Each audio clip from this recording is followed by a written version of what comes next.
Welcome to Wild Wine Life Vine Chat. We're sitting here with the CEO of Ridgeview Winery, Tamara Roberts.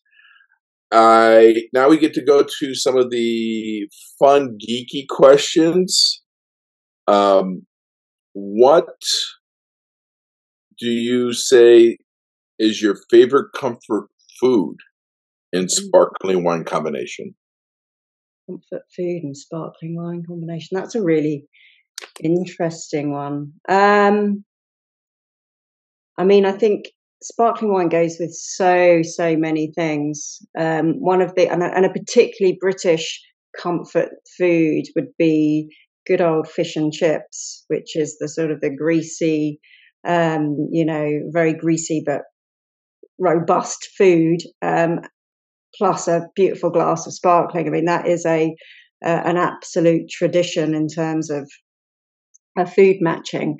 But I'm just trying to think when oysters and a blanc de blanc are like heaven. And I think the oysters, particularly with our blanc de blanc, because of the influence of being quite close to the coast, we do have a slight salinity to the taste of the blanc de blanc, which is really interesting. But as soon as it goes with oysters, it's like almost a marriage made in heaven, really. So, anything like that, I'm just would go for, really. My comfort combo, and this is when your mother's family is from Sicily. I say it's a genetic thing.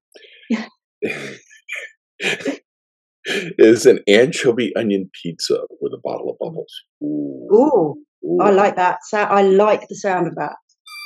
Anchovies are probably one of my favourite things. But yeah, that sounds. And I'm going to have to recreate that at home, and that might become my new favourite moving forward. That sounds amazing. Well, yeah, big anchovy. Or the other thing is for people who like dessert, I would say those chocolate covered crumbles with sea salt and bubbles. Unfortunately, I'm kind of fighting the battle of the bulge. With too many of those. But no, the anchovy onion. Yeah. That sounds amazing. Oh, you'll fall in love. I know. I'm already gone. I'm just going to have to recreate it. What's the most impressive food wine pairing dinner that you've encountered with your wines? Ooh, done quite a few of those. I think. There's some really interesting chefs down near us in Brighton, and one of them runs a restaurant called 64 Degrees, and he's brought together lots of basically recreated a sort of a restaurant around English tapas, so very small dishes, a long tasting menu. And I think one of my highlights with food like that is just that how well the sparkling wines will go through with every dish, whether it be a meat dish or a vegetarian dish or whatever. Every wine just really went through the entire meal. And I think that's one of the things that always not surprising me, but surprises people, I think, is that, they sit there going, am I going to have I'm going to have sparkling wine with everything or with every course. But it never fails to see them, the penny drop when they go, actually, I can drink sparkling wine through a meal. It goes with everything. It cuts through, the acidity will always cut through, regardless if you've got a very big flavoursome dish, it will match. And it doesn't have to go with a starter on hors d'oeuvres or something like that. It can go through and it can withstand some pretty big flavors as well. Even roast lamb from an English point of view would be like really? But yeah, I've had some fantastic meals just tasting sparklings all the way through. I love bubbles with venison tartare, porterhouse steak. Yeah, definitely. I tell people when I'm doing a wine class that I go, if you don't know what to pair with your food, a sparkling wine or dry rosé goes with everything. And if you can't decide, just go with a sparkling rosé. You're absolutely, and I would totally second that. I think if in doubt, the rosé, the spark, that is going to just be fine. If you don't have the luxury of a glass of something different every course, then that is definitely what I would recommend, because we've had a lot of meals where we've just had the rosé open through the whole thing, and yeah, absolutely brilliant. And it's fun. I mean, you don't need a special occasion to drink bubbles. How about the fact that we woke up this morning, we still have our health, everybody as a family's together? That's reason enough to celebrate the day in a world of nothing but bad news, it seems. And I think that's really important, and is to try to break that habit, or that idea that champagne is only for those very special moments, and to redefine what those special moments are. You shouldn't be waiting for a birthday or a wedding to have some of the best wines in the world. There should be a reason almost every day, every week, that you can find to enable you and allow you. And the best thing about sparklings is you always like to share that moment with someone. It's about that experience together. It's something that you just, and the whole theatre of opening a bottle of sparkling is just lovely. That foil, the cork, and that effervescence. You can't help but smile. So even if you're having a bit of a rubbish day, get the sparkling out. That's gonna improve your mood straight away. And that's something that I think we're seeing that quite a bit more in England, with consumption. I would, in terms of people buying sparkling more regularly perhaps than previously. So how good at savoring bottles have you become? I don't know. I've just not had. I've been a bit scared of doing that, and I've got friends who do it. I'm gonna have to be brave and give it a go. No. I also, it's just like, I don't want to waste a really decent bottle. I'm gonna have to practice on something not so good, and then I do it with a butter knife. I tell people, I go, everybody has butter knives at home. You don't need the big saber. Really? The only thing is and here's the beautiful part. As a supplier, I tell people, I go, now you do realize that once you saber a bottle, you are committed officially to consuming the entire bottle. You can't just put No, that's it. You've committed. Have you had any disasters with it, or is it just as so easy? I'll just worry. Knock on wood, I have not. Okay. But I tell people, and I have some videos on how to do it on Wild Wine Life, and I tell people, submerge the entire bottle in ice water. I mean, the biggest fails I've seen in videos is where they have the bottom part of the bottle in ice water, not the top, and that's where you're hitting it. And I submerge the entire bottle in ice water for a minimum 20 minutes. I say you can't have the bottle cold enough. Right. Okay. That's good. And I think that's where most of the fails occur. Plus, keeping that blade flat and hitting it with confidence. Some people think they have to chop it. And if you just keep that blade flat and hit it on that sweet spot with confidence, I tell people, look, if I can learn how to do it, anybody can learn how to do it. Okay, that's going to be my mission between now and Christmas. So on Christmas Day, I can have some theatre around the day, and just, there we are, in front of the family. There you are. That's it. I've got something to aim for. Film it, post it. I'll share it. Okay. Oh God, now I've got to do it. So what's your favorite? Which of your wines is your favorite to enjoy when you're watching Wimbledon? Wimbledon. Oh. There's a question. In the summer, in July. I'm going to go rosé. Isn't that terrible? I think there is. I mean, strawberries. The whole idea of the tennis. I think that's That's definitely a sparkling rosé moment. That's one of the. And I would say probably for that, I would go for our non-vintage Fitzrovia. perfect, perfect for an afternoon, watching a bit of tennis. Yeah, that would be it. Absolutely beautiful. It has those beautiful strawberry, because it's that we have two rosés. One, the Fitzrovia, is made with a blend of a little bit of Pinot Noir, which has been made into red, but a very Chardonnay dominant blend. So it's got that kind of crispness, but the fruit on the back of the palate, which is just lovely. Whereas our vintage rosé, our Rosé de Noir, is sort of more, it rests in the press for longer. It's Pinot Noir, Pinot Meunier. It has to rest in the press to extract some colour before we blend. So it's a slightly more richer texture, which is lovely as well. But I think for me, afternoon drinking, watching a bit of tennis, a few strawberries, yeah, Fitzrovia will be my thing. So here, what's your favorite wild game? What wild game dish have you enjoyed with your wine? Gosh, I'm not expecting you to say that you were into the outdoors with hunting or fishing, or your brother. I didn't. I didn't hunt anything myself. I'm just trying to think when I've last had. We don't, because it's not such a big thing over here, and we get the odd pigeon and pheasant, but no, it's certainly not. We don't have so much sort of big game or that sort of wild food over here. So I'm just trying to think when I last did it. I mean, rabbit. It could be fish. Very rare. Fish.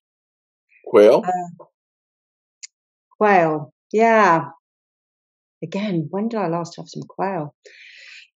But I would say, I mean, okay, let's theoretically say that I had some. What would I drink, particularly with something like a quail or something like that? I would be looking at our Blanc de Noir.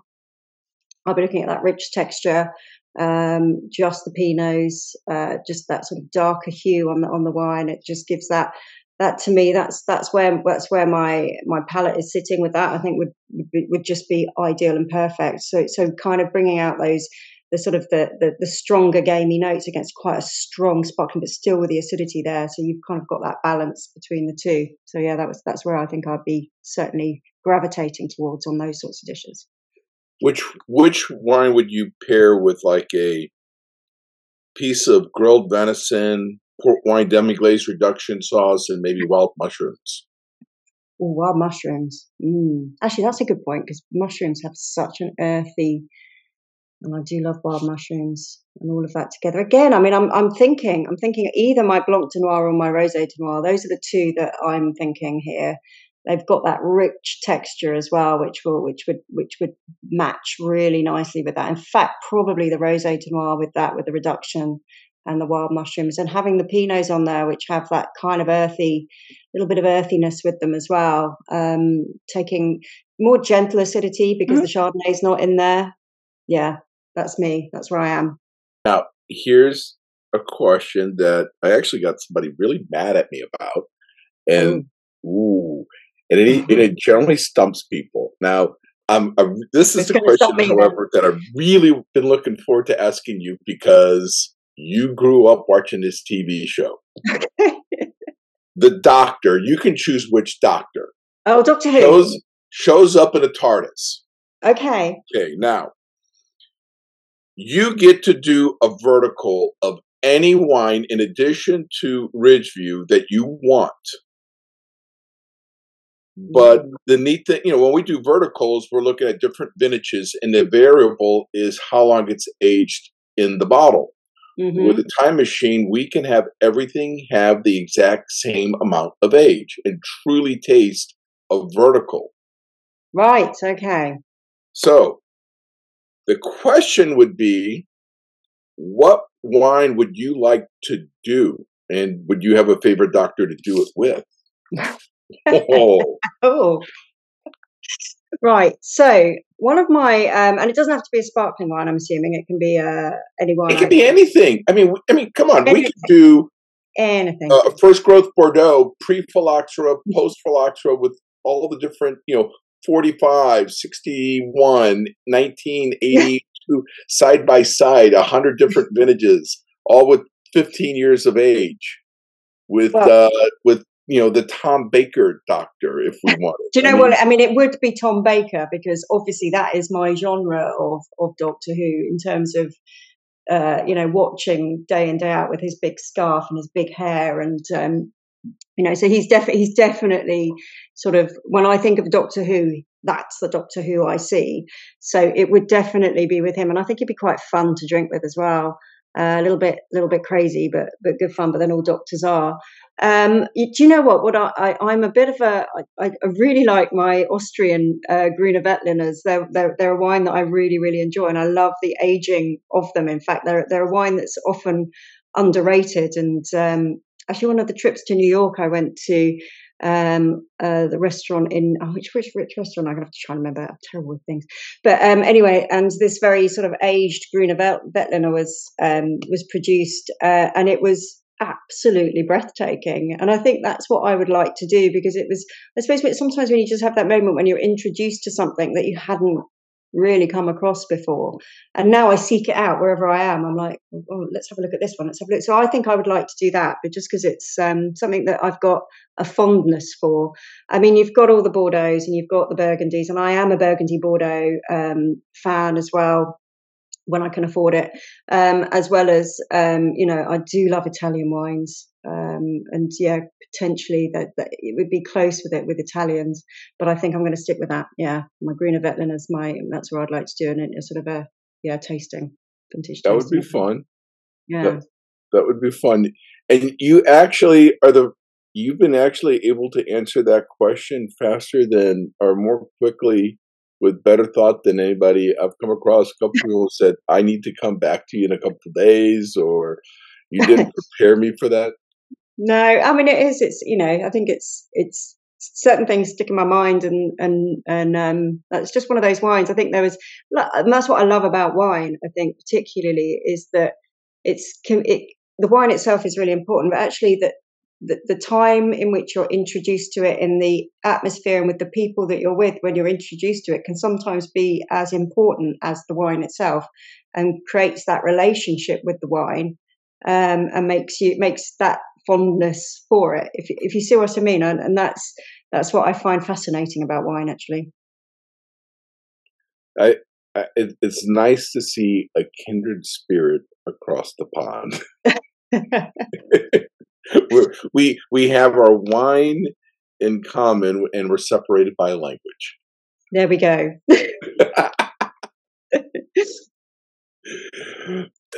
Ms. Tamara, thank you so much for giving me so much of your Saturday. I really appreciate it. I'm looking forward to I hope I don't have to go to Southern England to try your wines. I hope you are able to distribute across the United States sooner than my trip to England.